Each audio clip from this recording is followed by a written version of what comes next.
Joe Lentini has been someplace amazing, and if you let him, he'll take you there too.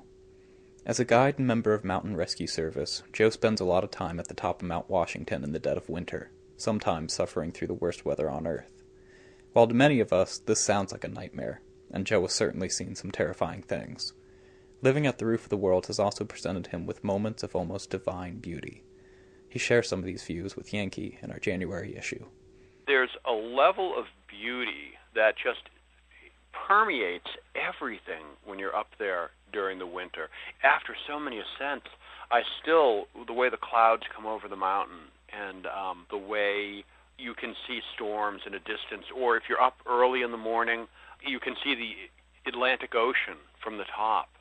You know, I'm often just overwhelmed by just the sheer scope and beauty of it. Joe's a guide in an almost spiritual sense. He's not just taking people from point A to point B. He's leading them through an experience.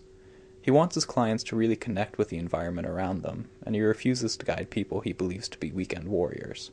There's a certain group of people that do it simply to check off that they've done it. I say right up front that if you want to do this, check this off before you go shark hunting, then there's a lot of guides for you, but I'm not it. I want people that want to appreciate where they are and see the beauty.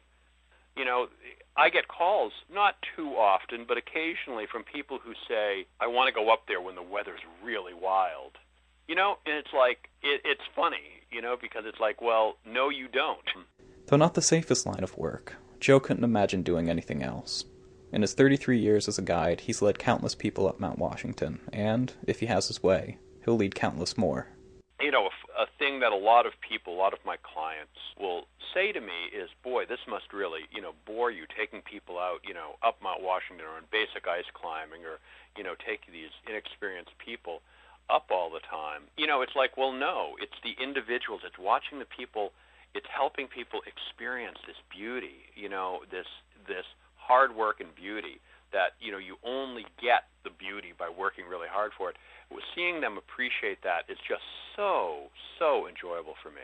When I felt that early on and I realized I really liked doing this, I liked being with people and sharing this, that's when I realized, this is really what I want to do for the rest of my life. It's impossible to know how much longer Joe will be a guide, but he certainly won't go out of business for lack of customers. Word of the quality of his tours has spread, and his connection with old clients is so strong that some from his early career have started sending him their children. This makes Joe happier than anything, sharing the beauty of his kingdom above the clouds with a whole new generation of climbers.